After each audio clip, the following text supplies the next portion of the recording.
Welcome to SAR Chemistry, my dear students. So, நம்ம இன்னைக்கு என்ன பார்க்க போறோம்னா reduction of nitrobenzene. So, இந்த reduction of nitrobenzene வந்து 13th lessonல இருக்கு nitrogen and its compounds. இது வந்து ஒரு important 5 marks. இது இருக்க கேட்டது கிடையாது. ஸோ இந்த வருஷம் நம்ம பப்ளிக் எக்ஸாமில் கண்டிப்பாக இந்த கொஸ்டினை வந்து நம்ம என்ன பண்ணலாம்னா எக்ஸ்பெக்ட் பண்ணலாம். ஸோ இந்த ரிடக்ஷன் ஆஃப் நைட்ரோபென்சைன் நீங்கள் படிச்சிங்கனாலே ஒரு 2 ரியாக்ஷன்ஸ் இருக்குது. இதில் இருக்கிறதே மொத்தம் 5 தான். ஆனால் இதில் வந்து ஒரு 2 ரியாக்ஷன் இருக்குது. அந்த 2 ரியாக்ஷன் வந்து உங்களுக்கு வந்து என்னதுன்னா 3 மார்க் கம்பல்சரியாக கேட்கறதுக்கு வாய்ப்பு இருக்குது. ஸோ அதனால் வந்து இப்போ வாங்க நம்ம இந்த கொஸ்டின்குள்ளே போகலாம். ஃபஸ்ட்டு நைட்ரோபென்சைன்னா என்னது? இந்த C6H5NO2 தான் என்னன்னு சொல்லுவாங்கன்னா நைட்ரோபென்சைன் அப்படின்னு சொல்லுவாங்க. ஸோ இதோட ஆக்சுவல் ஸ்ட்ரக்சர் இதுதான். நைட்ரோபென்சோட ஆக்சுவல் ஸ்ட்ரக்சர் இதுதான்.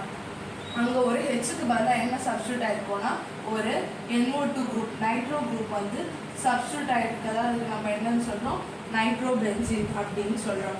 ஸோ இந்த நைட்ரோபென்சீனை ஃபஸ்ட்டு நம்ம எடுத்துக்கிறோம். ஓகேவா? எடுத்துக்கிட்டு இந்த ரீஏஜென்ட்ஸ் ரொம்ப ரொம்ப முக்கியம். இந்த ரீஏஜென்ட்ஸ் வச்சு தான் இந்த ரியாக்ஷனே எப்படி ப்ரொசீட் ஆகுதுன்ட்டு.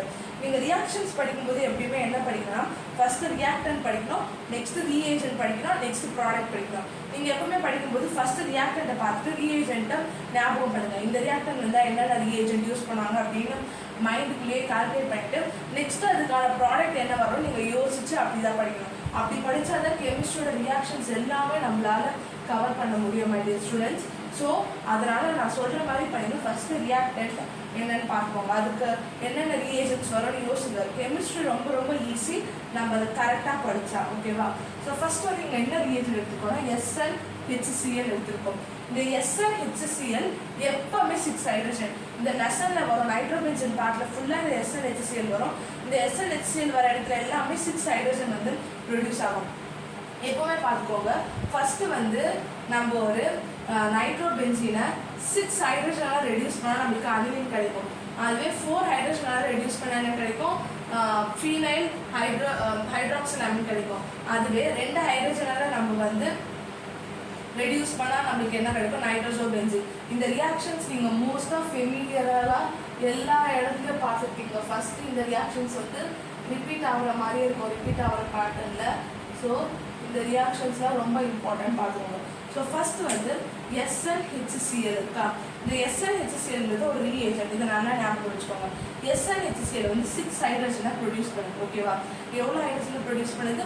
6 ஹைட்ரஜனை வந்து நம்மளுக்கு வந்து ப்ரொடியூஸ் பண்ணுது அப்படின்னு சொல்கிறாங்க. இது வந்து என்னதுன்னா ஒரு ஆசிட் மீடியமில் நடக்குது. இதை எதுக்கு ஆசிட் மீடியம் அப்படின்னு சொல்லலாம்? Sn இருக்குது, அது எந்த மீடியத்தில் இருக்குது? HCl இருக்குது. ஹைட்ரோக்ளோரிக் ஆசிட், அதே ஒரு ஆசிட் தான். அதே நம்ம பேர்லேயே தெரியுது, நம்ம வந்து ஒரு ஆசிட் இருக்குது. அது வந்து H+ and Cl- medium. So அது நான் சொல்கிறேன், உங்களுக்கு ஆசிட் மீடியம் தெரியறதுக்காக நான் எனக்கு H+ போட்டிருக்கேன். ஸோ அது வந்து ஆசிட் மீடியம் நடக்கிறதுனால, ஆசிட்ல இன் ப்ரெசன்ஸ் ஆஃப் ஆசிட் நடக்கிறதுனால அது என்னன்னு சொல்லுவாங்கன்னா ஆசிட் மீடியம் அப்படின்னு சொல்லுவாங்க. ஆசிட் மீடியம் இந்த ரியாக்ஷன் வந்து ப்ரொசீட் ஆகுது அப்படின்னு சொல்கிறாங்க. ஓகேவா? இது ரொம்ப ரொம்ப இம்பார்ட்டண்ட். இங்கே என்ன நடக்கும்னா இங்கே ஒரு ஹெச் இருக்கு இல்லையா? அந்த ஹெச் வந்து இந்த 2 ஆக்சிஜனுக்கு பதிலாக 2 ஹெச் இங்கே வந்துடும். இந்த இடத்துல இங்கே 2 ஆக்சிஜன் இருக்கு இல்லையா? அந்த 2 ஆக்சிஜன் என்ன ஆகும்னா ஒரு வாட்டருக்கு ஒரு ஆக்சிஜன் இருந்தால் போதும். அப்போ வந்து 2 வாட்டர் மாலிகுலாக வெளியே போயிட்டு மீதி 2 ஹெச் இருக்கும். இல்லை கரெக்டு, இந்த 2 ஹெச் இங்கே 2 ஹெச். அப்போ டோட்டலாக உங்களுக்கு மொத்தம் எத்தனை ஹெச் கிடச்சிது? 6 ஹெச். புரியுதா பாருங்க? அது வந்து HCl மீடியத்தில் அப்படியே அந்த HCl மீடியம் அப்படியே தான் இருக்கும். உங்களுக்கு சொல்கிறது புரியா பாருங்க. இந்த 2 ஆக்சிஜனுக்கு பதிலாக இங்கேருந்து வர 2 ஹெச் சப்ஸ்டியூட் ஆகிட்டு அது அனிலீனாக மாறிடும். மீதி 4 ஹெச் என்ன ஆகும்னா 2 வாட்டர் மாலிகுலாக மாறிடும். ஓகேவா? ஸோ இந்த ஃபஸ்ட் ரியாக்ஷன் உங்களுக்கு புரிஞ்சிருக்கும்னு நினைக்கிறேன். நைட்ரோபென்சீனை 6 ஹெச்சால் ரெடியூஸ் பண்ணால் அது அனிலீனாக மாறும். 4 ஹைட்ரஜனால் ரெடியூஸ் பண்ணால் அது வந்து ஃபீனைல் ஹைட்ராக்சினாக மாறும். அதுவே 2 ஹைட்ரஜனாக ரெடியூஸ் பண்ணால் அது என்னவா மாறும்? நைட்ரோசோபென்சீனாக மாறும். இது ரொம்ப ரொம்ப முக்கியம். இதை வச்சு தான் நிறைய கொஸ்டின்ஸ் 3 மார்க் கம்பல்சரி கேட்பாங்க. கண்டிப்பாக இதை படிச்சுட்டு போங்க மை டியர் ஸ்டூடெண்ட்ஸ். இது ரொம்ப ரொம்ப இம்பார்ட்டன்ட். இப்போ நெக்ஸ்ட் இருந்தால் இந்த ரீஏஜென்ட், இது வந்து என்னன்னு சொல்லுவாங்கன்னா நியூட்ரல் மீடியம் அப்படின்னு சொல்லுவாங்க. ஓகேவா? இது வந்து என்னதுன்னா ஆக்சுவலாக NH4Clன்றது ஒரு சால்ட். அது வந்து எப்படி வந்திருக்கோன்னா இந்த NH4Cl வந்து NH4OH அப்படின்ற ஒரு பேஸில் இருந்தோம், HCl என்ற ஒரு ஆசிட்ல இருந்தும் வந்திருக்கும். ஸோ உங்களுக்கே தெரியும், ஒரு பேஸும் ஆசிடும் ரியாக்ட் பண்ணும்போது நம்மளுக்கு ஒரு சால்ட் கிடைக்கும். அது எப்பவுமே என்னவா இருக்கும், நியூட்ரலாக இருக்கும். ஸோ அதனால அது என்னன்னு சொல்றாங்கன்னா நியூட்ரல் மீடியம். NH4Cl ப்ரெசன்ட்ல நடக்கிறதுனால அது என்னன்னு சொல்றாங்கன்னா நியூட்ரல் மீடியம் அப்படின்னு. இதான் நீங்கள் மென்ஷன் பண்ணணும். அவங்க மேபி அதுக்கு மார்க் அலாட் பண்ணாங்கன்னா உங்களுக்கு மார்க் போகிறதுக்கு வாய்ப்பு இருக்கு. ஸோ எதுக்கு ரிஸ்க் நீங்கள் அதை மென்ஷன் பண்ணிடுங்க. இப்போ இங்கே வந்து நம்மளுக்கு வந்து 4H வருது இல்லையா, இங்கே எப்படி ரியாக்ஷன் நடக்குதுன்னு பாருங்க. இங்கே வந்து 2 O இருக்கு. ஆக்சுவலா இது என்ன ஆகும்னா, இது ஆக்சுவலாக எப்படி பாண்ட் ஃபார்ம் பண்ணியிருக்கோம். இந்த O வந்து இப்படி ஒன்று, இங்கே வந்து ஆக்சிஜனுக்கு நைட்ரஜன் வந்து ஒரு லோன் பேர் கொடுத்து இந்த மாதிரி தான் பாண்ட் ஃபார்ம் ஆகிருக்கும். இங்கே என்ன நடக்கும்னா, இந்த ஆக்சிஜனை வந்து இந்த எலக்ட்ரான் பேரை எடுத்துகிட்டு போயிடும். எலக்ட்ரான் பேரை எடுத்துகிட்டு போயிடுச்சுன்னா இப்போ மீதி வந்து N இப்படி இருக்குமா, எலக்ட்ரான் பேரை எடுத்துகிட்டு போயிடும். எலக்ட்ரான் பேரை எடுத்துகிட்டு போனது அப்படிலாம் நீங்கள் அது அவ்வளோ காம்ப்ளிகேஷனை நான் உங்களுக்கு ஈஸியாக சொல்லித்தரேன். ரீப்ளேஸ்மெண்ட் பண்ணுற மாதிரியே சொல்லித்தரேன். இப்போ வந்து இங்கே 2 O இருக்குது. ஒரு O அப்படியே இருக்கும், ஞாபகம் வச்சுக்கோங்க. 4 H 2 H இங்கே போடுங்க. இந்த எந்த பக்கத்தில் ஒரு H போடுங்க, அதுக்கப்புறமா O பக்கத்தில் ஒரு H போடுங்க. மீது ஒரே ஒரு O இருக்குல்ல, அது வந்து என்னவா போயிடும்னா H2O போயிடும். அப்போ வந்து உங்களுக்கு 4 ஹைட்ரஜன் சரியாக வந்து பாருங்கள். இங்கே 2 ஹைட்ரஜன் வந்துருச்சு, இங்கே 2 ஹைட்ரஜன் இருக்குது. ஸோ அதனால் 4 ஹைட்ரஜன் வந்து சரியாக வந்துருச்சு. அப்படின்னு ஞாபகம் வச்சுட்டா உங்களுக்கு ஈஸியாக இருக்கும். அப்போ வந்து செகண்ட் எனக்கு C6H5NHOH அப்படின்னு ஞாபகம் வச்சுக்கோங்க. இது வந்து உங்களுக்கு ஈஸியாக இருக்கும். C6H5NHOH இது வந்து என்ன சொல்லுவாங்கன்னா ஃபீனைல் ஹைட்ராக்சிலமைன் அப்படின்னு சொல்லுவாங்க. ஸோ இது என்னன்னு சொல்லுவாங்கன்னா ஃபீனைல் குரூப். உங்களுக்கு தெரியும், இந்த மெத்தைல் ஃபீனைல் அப்படிலாம் எழுதுனா, இப்போ அல்கையில் ஒரு கார்பன் வந்து கம்மியாக இருந்தால் அது என்னன்னு சொல்லணும்னா மெத்தில்னு சொல்லுவோம். இப்போ CH2 நம்ம என்னன்னு சொல்லுவோம், மெத்தில்னு சொல்லுவோம். அதே மாதிரி C6H5 நம்ம என்னன்னு சொல்லுவோம்னா ஃபீனைல் குரூப் அப்படின்னு சொல்லுவோம். ஸோ இதெல்லாம் நீங்கள் வந்து ஞாபகம் வச்சுக்கணும். ஒரு ஹைட்ரஜன் கம்மியாக இருக்குது, C6H6னா OHனா என்னன்னு சொல்லுவோம்னா அதை வந்து என்னன்னு சொல்லணும்னா ஃபீனால்னு சொல்லுவோம். இங்கே OH கம்மியாக இருக்கிறதுனால ஃபீனால்னு சொல்கிறோம். இங்கே வந்து CH3 தான் மெத்தில் குரூப். ஆனால் ஒரு ஹைட்ரஜன் கம்மியாக இருக்குது, அதனால வந்து மெத்தில் அப்படின்னு சொல்லுவோம். ஸோ இதுக்கு என்ன சொல்கிறோம்னா ஃபீனைல் ஹைட்ராக்சில் அப்படின்னு சொல்லுவோம். ஏன்னா இது வந்து ஹைட்ராக்சில் குரூப் இருக்குது. இது வந்து அமீனில் ஒரு ஹைட்ரஜன் கம்மியாக இருக்கிறதுனால இது வந்து ஹைட்ராக்சில் அமீன் அப்படின்னு சொல்லுவோம். நெக்ஸ்ட் வந்து இங்கே பார்த்தீங்கன்னா இந்த நைட்ரோபென்சினை 2 ஹைட்ரஜனால் நம்ம வந்து ரெடியூஸ் பண்ணும்போது நம்மளுக்கு என்ன கிடைக்குதுன்னா நைட்ரஸோபென்சின் கிடைக்குது. இப்போ இதுக்கு நீங்களே ப்ராடக்ட் என்ன வரும்னு கண்டுபிடிச்சிட்டீங்க.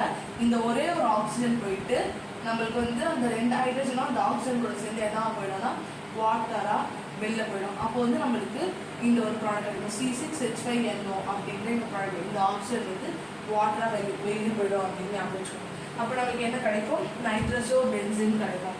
ஸோ நல்லா நம்ம வச்சுக்கோங்க. 6 ஹைட்ரஜனாக ரெடியூஸ் பண்ணும்போது ஆகலி 4 ஹைட்ரஜனாக ரெடியூஸ் பண்ணும்போது ஃபீனைல் ஹைட்ராக்சிலமைன், 2 ஹைட்ரஜனாக ரெடியூஸ் பண்ணும்போது நைட்ரஸோபென்சின். நெக்ஸ்ட் வந்து இது வந்து அல்கலைன் மீடியம்ல நடக்குது அப்படின்னு சொல்றாங்க. KOH base. ஒரு பேஸை நம்ம வாட்டரில் கரைச்சோன்னா அது என்னன்னு சொல்லுவாங்கன்னா அல்கலைன் அப்படின்னு சொல்லுவாங்க, அல்கலி அப்படின்னு சொல்லுவாங்க. ஓகேவா? ஸோ இங்கே வந்து ஒரு பேஸ் இருக்குதுதான், இதை எனக்கு நான் ஞாபகம் வச்சுக்கோங்க, அல்கலைன் மீடியம் அப்படின்னு ஞாபகம் வச்சுக்கோங்க. நான் இந்த மாதிரி ஈஸியான சொல்லி தரதை கொஞ்சம் நோட் பண்ணி வச்சுக்கோங்க. அதெல்லாம் வீக்லி ஆன்சரில் அதுக்கும் மார்க் இருக்குதுன்னு சொல்லிட்டாங்கன்னா நம்ம எதுவுமே பண்ண முடியாது. ஸோ இங்கே என்ன நடக்குதுன்னு பார்த்தீங்கன்னா இந்த நைட்ரஸோபென்சினும் அனிலும் இருக்கு இல்லையா, அது வந்து ஆமாம் ஃபஸ்ட்டு வந்து இதை வந்து ரியாக்ட் பண்ண வைக்கும்போது இந்த நைட்ரோசோபென்சினை இந்த ரியேஷன் கூட ரியாக்ட் பண்ணும்போது நம்மளுக்கு இந்த 2 ப்ராடக்ட்ஸ் கிடைக்குது. இங்கே வந்து 2 மாலிகூல்ஸ் ஆஃப் நைட்ரஜன் வந்து ரியாக்ட் பண்ணும். 2 மாலிகூல்ஸ் ஆஃப் நைட்ரஜன் ரியாக்ட் பண்ணும்போது நம்மளுக்கு இந்த மாதிரி ஒரு ப்ராடக்ட் கிடைக்குது. ஸோ இது வந்து நீங்கள் எப்படி ஞாபகம் வச்சுக்கணும்னா ஃபஸ்ட்டு தேர்டு அப்படின்னு ஞாபகம் வச்சுக்கோங்க. ஃபஸ்ட்டு தேர்டு அப்படின்னு ஞாபகம் வச்சுக்கோங்க. ஃபஸ்ட்டு தேர்டு அப்படின்னு ஞாபகம் வச்சுக்கோங்க. நெக்ஸ்ட் இன்னொரு ரியாக்ஷன் இதே மாதிரி தான் வரும், 2 ரியாக்ஷன் காம்பினேஷன் ஆகிற மாதிரி. அப்போ என்ன ஞாபகம் வச்சுக்கோங்க, ஃபஸ்ட்டு ஃபோர்த்து அப்படின்னு ஞாபகம் வச்சுக்கோங்க. என்னது ஃபஸ்ட்டு இது வரும்போது ஃபஸ்ட்டு தேர்டு, நெக்ஸ்ட் வரும்போது ஃபஸ்ட்டு 4 அந்த மாதிரி ஞாபகம் வச்சுக்கோங்க. நீங்கள் இந்த மாதிரி ட்ரிக்ஸ் வச்சு படித்தாதான் உண்டு. உங்களுக்கு இது இந்த மெக்கானிசம் சொல்லித்தரதுல பிரச்சனை இல்லை, அது ரொம்ப இழுத்துட்டு போவோம். நீங்கள் அதுக்கு படிக்கிறதுல ஷார்ட்டாக ஸ்மார்ட்டாக ஒர்க் பண்ணுங்கள். ஃபஸ்ட்டு தேர்டு ஃபஸ்ட்டு 4 அப்படின்னு நான் உங்களுக்கு ஈஸியாக சொல்லித்தரேன் பாருங்கள்.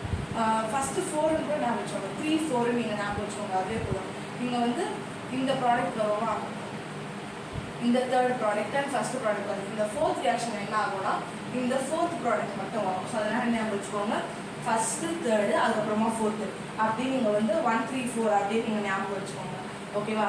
ஃபஸ்ட்டு வந்து இதை வந்து 2 மாலிகூல்ஸ், இந்த 2 ரியாக்ஷன்ஸ்க்கு மட்டும் என்ன ஆகும்னா அதை வந்து நம்ம வந்து 2 molecules of நைட்ரோபென்சீனை வந்து யூஸ் பண்ணுற மாதிரி இருக்கும். அப்போ தான் வந்து உங்களுக்கு 2 C6H5 வந்து கம்பைன் ஆகிற மாதிரி இருக்கும். ஸோ இங்கே SnCl2KOH 6C6H5NH2 + C6H5NO அப்படின்னு நம்மளுக்கு 2 ப்ராடக்ட்ஸ் கிடைக்குது. இது வந்து என்ன ஆகுதுன்னா செல்ஃப் கண்டென்சேஷன் ஆகுது. கண்டென்சேஷன் ஆகுது, ரெண்டுமே ஜாயின் ஆகுது. இங்கே எப்படி இந்த கண்டென்சேஷன் நடக்கும்னா இந்த H2 இந்த வாட்டர் மாலிக்யூல் இந்த இது சேர்ந்து H2O வெளியில் போயிடும். அப்போ உங்களுக்கு என்னன்னு கிடைக்கும்னா அசோபென்சீன். இந்த நைட்ரஜன் டபுள் பாண்ட் நைட்ரஜன் எங்கெல்லாம் இருக்கும் நீங்கள் கண்ணை மூடிட்டு அசோன்னு போடலாம். இந்த நைட்ரஜன் டபுள் பாண்ட் நைட்ரஜன் நீங்கள் எங்கெல்லாம் பார்க்குறீங்கன்னா இந்த லெசனில் வரும் நைட்ரஜன் டபுள் பாண்ட் என். அப்போ எல்லா இடத்துலையும் நம்ம என்ன போடணும் அசோபென்சீன் அப்படின்னு போடணும். அந்த நைட்ரஜன் டபுள் பாண்ட் என் வந்தாலே என்னதுன்னா அசோ அப்படின்னு என்னது அசோ ஞாபகம் வச்சுக்கோங்க அசோ. ஓகேவா? ஸோ இப்போ வந்து நாங்கள் இந்த வாட்டர் மாலிக்யூல் எலிமினேட் பண்ணோடனே இந்த நைட்ரஜனுக்கு நடுவுலையும் இந்த நைட்ரஜன் நடுவே பாண்ட் ஃபார்ம் ஆகி நம்மளுக்கு என்னென்னு கிடைக்கும்னா அசோபென்சீன் அப்படின்னு கிடைக்கும். ஓகேவா? இந்த ரியாக்ஷன் புரிஞ்சிருக்கோம்னு நினைக்கிறேன். நெக்ஸ்ட் அடுத்த ரியாக்ஷன் பார்த்தீங்கன்னா ZnNaOH அப்படின்னு போட்டிருப்பாங்க. நான் அல்கலைன்லாம் வாட்டரில் பேஸை கரைக்குதுன்னு சொல்லியிருக்கேன்னா இங்கே பார்த்தீங்கன்னா வாட்டர் எலிமினேட் ஆகிடுது. அப்போ இந்த பேஸ் வந்து தானாகவே வாட்டரில் கரைஞ்சிரும். ஸோ அதனால் அது என்னன்னு சொல்லிடுறாங்கன்னா ஆல்கலைன் மீடியம் அப்படின்னு சொல்லிடுறாங்க. ஸோ இந்த மாதிரி ஷார்ட் டிக்ஸ் நான் உங்களுக்கு கான்செப்ட்ஸ் எக்ஸ்பிளைன் பண்ணுறோம். மெக்கானிசம் பண்ணலாம். மெக்கானிசம் இவ்வளோ கொடுத்துக்க மாட்டேன், அவனே தேவைன்னு விட்டான். இதுக்கப்புறம் நம்ம இது போய் நோட்டிட்டு நான் உங்களுக்கு அந்த 3rd and 4th ரியாக்ஷனுக்கு மட்டும் என்ன சொன்னேன் 4th and 5th ஃபர்ஸ்ட் ஒன்றுக்கு அந்த 4th ரியாக்ஷனுக்கு 1, 3 ஞாபகம் வச்சுக்கோங்க. நெக்ஸ்ட் 5th ரியாக்ஷனுக்கு 4 ஞாபகம் வச்சுக்கோங்க. இப்போ என்னதுன்னா இந்த ப்ராடக்ட் ஃபார்மட்ஸில் இந்த ப்ராடக்ட் எடுத்து திருப்பி போடுறோம். இதை என்ன பண்ணுறோம் 2 ஹைட்ரஜன் வச்சு திருப்பி ரெடியூஸ் பண்ணுறோம். அப்போ ரெடியூஸ் பண்ணும்போது உங்களுக்கு என்ன ஆகுதுன்னா இது வந்து ஒன்று ப்ளஸ்ஸாக மாறும், இது வந்து மைனஸாக மாறும். 2HA அதில் வந்து இது ஒன்று ப்ளஸ்ஸாக மாறும், இது ஒன்று மைனஸாக மாறும். இது வந்து என்னதுன்னு சொல்லுவாங்கன்னா ஹோமோலோகஸ் இல்லை ஹெட்ரோலோகஸ் விஷயம்னு சொல்லுவாங்க. ஹோமோலோகஸ்னால் ஃப்ரீ ரேடிக்கல். இந்த மாதிரி 2 காம்பினேஷன் இருக்கும்போது 1 ப்ளஸ் 1 மைனஸ் ஆகும். அப்போ இந்த H ப்ளஸ் வந்து இந்த N மைனஸ் H மைனஸ் வந்து N ப்ளஸ்னு அட்டாக் பண்ணும். அட்டாக் பண்ணும்போது உங்களுக்கு இது கிடைக்கும் ஹைட்ரசோபென்சீன் அப்படின்ற ப்ராடக்ட் கிடைக்கும். ஸோ இப்போ வந்து அசாக்சிபென்சின்னு ஒன்று இருக்குது. அதையும் நீங்கள் வந்து அசோபென்சினோட கன்ஃபியூஸ் பண்ணிக்கக்கூடாதுன்னு நாங்கள் எழுதியிருக்கேன் உங்களுக்கு பாயிண்ட்ஸ்க்காக. அசோபென்சினா N டபுள் பாண்ட் N. அதுவே ஒரு எண்ணுக்கு நடுவில் ஒரு குவார்டினேட் கோலன் பாண்ட் வந்து ஆக்சிஜன் வந்துருந்து அது என்னன்னு சொல்லுவாங்கன்னா அசாக்சிபென்சின். உங்களுக்கு குவார்டினேட் கோலன் பாண்ட் தெரியும். ஒரு பாண்டுக்கு தேவையான அந்த 2 எலக்ட்ரான்ஸையும் ஒரே ஆட்டம் கொடுத்து அது என்னன்னு சொல்லுவாங்கன்னா குவார்டினேட் கோலன் பாண்ட் அப்படின்னு சொல்லுவாங்க. இந்த குவார்டினேட் கோலன் பாண்டில் ஒரு ஆக்சிஜன் வந்து அது அசாக்சிபென்சின் சொல்லுவாங்க. ஹைட்ரஜோனா CnNH2 அது வந்து ஹைட்ரஜன் சொல்லுவாங்க. NH2 குரூப் மட்டும் இருந்தால் அதை வந்து ஹைட்ரசீன் அப்படின்னு சொல்லுவாங்க. ஸோ இந்த வீடியோ உங்களுக்கு பிடிச்சிருக்கோன்னு நினைக்கிறேன் மை டியர் ஸ்டூடெண்ட்ஸ். ஸோ இன்னும் இந்த மாதிரி நிறைய வீடியோஸ் உங்களுக்கு வேணும்னா சார் கெமிஸ்ட்ரியை சப்ஸ்கிரைப் பண்ணுங்கள். Thank you my dear students.